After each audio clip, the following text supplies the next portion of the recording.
Jesus Chrysler Jeep Grand Cherokee. This was a difficult blaster to get a hold of. I originally saw it sitting at Toys R Us and was like, hey, I'll get that eventually. It's $20. You don't feel like getting it right now? Then I went back a week later and there was none. Then I went back 3 weeks later and the stock had not changed. And they honestly did not know when they would get another one. So I had to get this guy as soon as it popped up on Toys R Us's website. Yeah, that was a lot of effort to go through for something that I don't really think will be that good.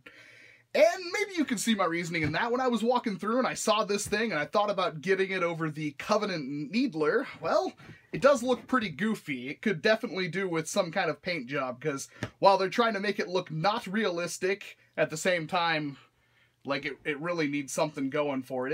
It's definitely awkward looking, but the more I wanted it, the more I fell in love with the design, so here we are. And it is in fact slide action, so we can assume it's going to be meh.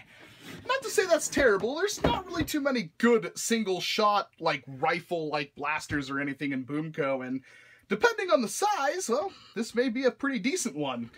The UNSC SMG Blaster. Manufacturer, Mizraya Armory. Model M7 Caseless SMG. Most famous for its use in campaigns on New Mombasa. Hey, I remember where that is. That's in Halo 2. And Delta Halo. Also probably from Halo 2. I don't remember.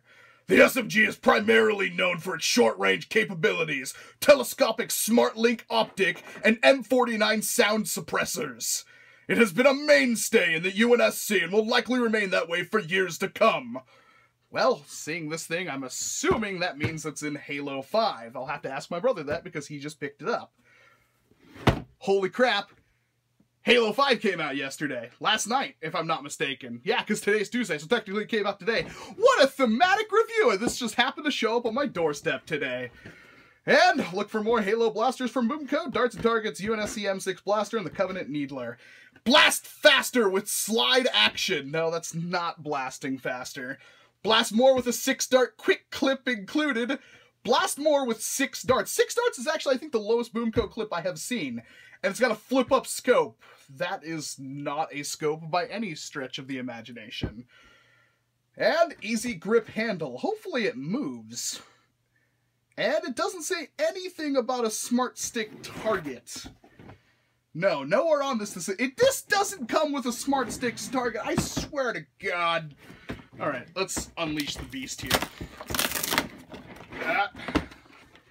And already, BOOMco packaging is known to be annoying.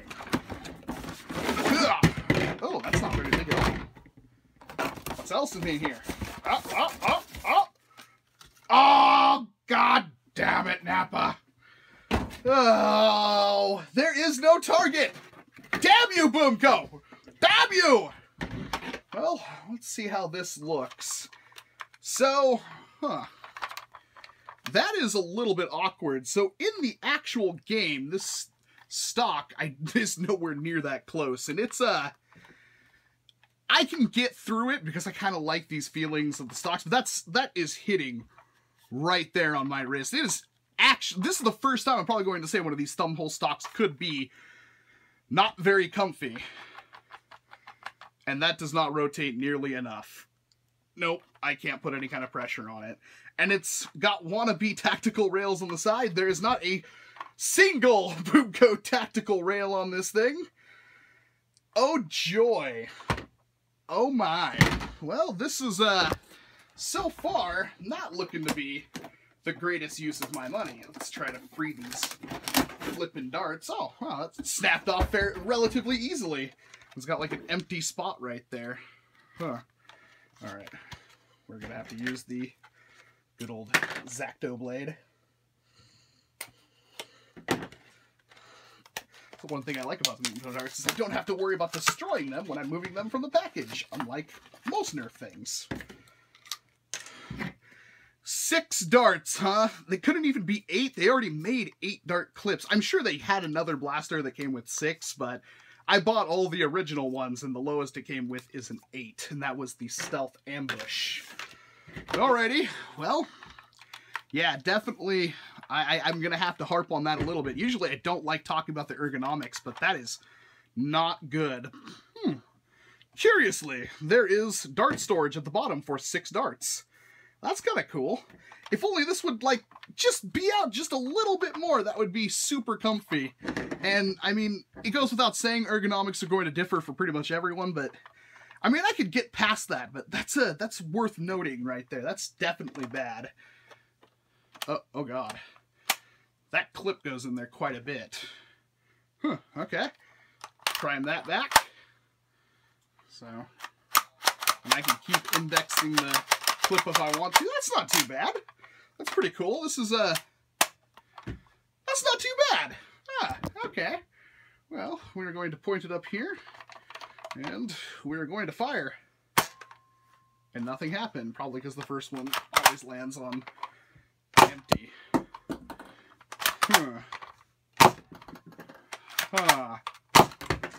Oh my. Oh, that one shot pretty decently.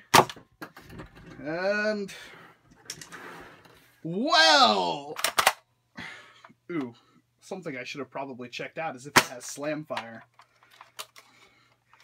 Overall, so far, it's not looking too good.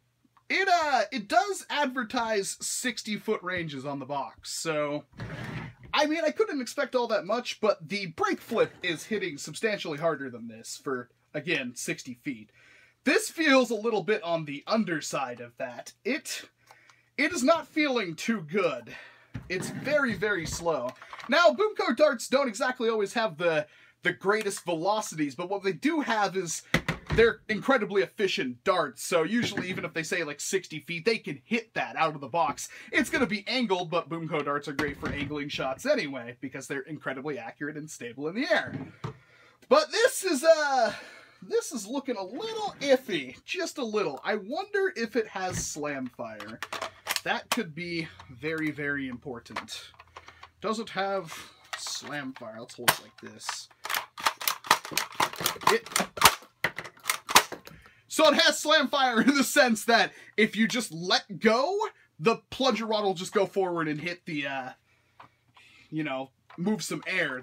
But it doesn't have slam fire in the sense that it's built around slam fire. So while you can do it, your ranges are going to be absolutely pitiful. As you can see, it's not hitting with any kind of impact whatsoever.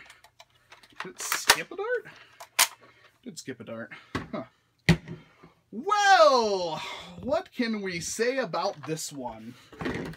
Well, right off the bat, there's a lot of screws in this, and there is obviously a solvent welded ring on the front of it. The slide has some screws, but I heard from somebody commenting on one of my other videos already, and I apologize, I don't have your name ready. Oh, it's got a lock in there, are you kidding me?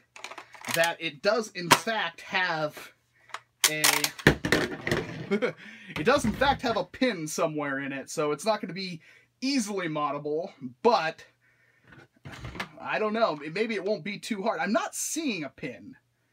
Like, I'm looking around, I'm guessing the only pin, now he says that, is right here on what they said was a scope, but what is clearly just a piece of plastic that you can fold down if you don't want it there.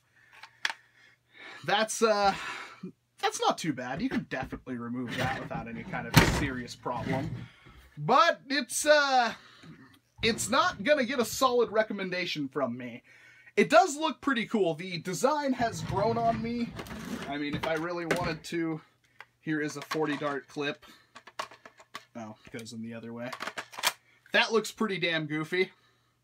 That's pretty hilarious. It's not any worse than like a Dynamag.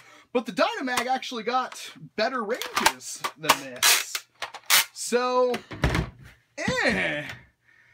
it's not that big. It's rather compact. It's supposed to be an SMG. You could definitely make some kind of holster for it. And if you were to just remove this handle right there, which you could do with what looks to be one screw, you'd have something that's easily in a drop leg holster that you could pull out and rattle off a few shots with. But without any kind of power, I don't see an exact reason to go there. This is a $20 blaster, and honestly, it's feeling more like a $15 blaster. Thankfully, that's what I paid because it was for sale online. But yeah, it's not looking to be something I could highly recommend. It looks cool, I'll give you that. It could definitely do with some kind of paint job. If you want to just panel line this thing, fill in all the gaps and stuff with some black, you definitely get a better looking blaster. But out of the box, it has a cool silhouette, but it's definitely not looking like it's worth 20 bucks. And I don't know why there's dart storage down here when it's magazine fed, or not clip fed, excuse me. So, I don't really know what else to say about it. It's definitely not worth 20 bucks in my opinion, but if you wanted one, you probably already bought one. And I don't really know why it had to come with a 6-round clip. So, all in all, I can see it having a use. It's got a frickin' ton of screws in it. I might want to mention that. There's like, look at that, how many screws are just in the handle? Why is there so many? I don't know. But other than that, yeah, I can't really give this a recommendation. It's, honestly, for what you get, it's just too much. It's a lot of empty plastic on an oversized pistol. But unlike the Covenant carbine, at least it's like relatively a decent shape. I mean, the carbine's supposed to be flipping huge, but this is supposed to be an SMG. And yeah, I guess this is a functional replica in that sense, but if only this was out a little bit farther, I mean like another inch, and it wasn't slide action, maybe even pump action would have been better, we'd have a higher recommendation. But I'm going to have to say with, if you thought this was good, go for it, but don't expect any kind of power and don't expect any kind of sheer awesomeness from it. This is going to be a miss from you, BOOMco. Definite miss.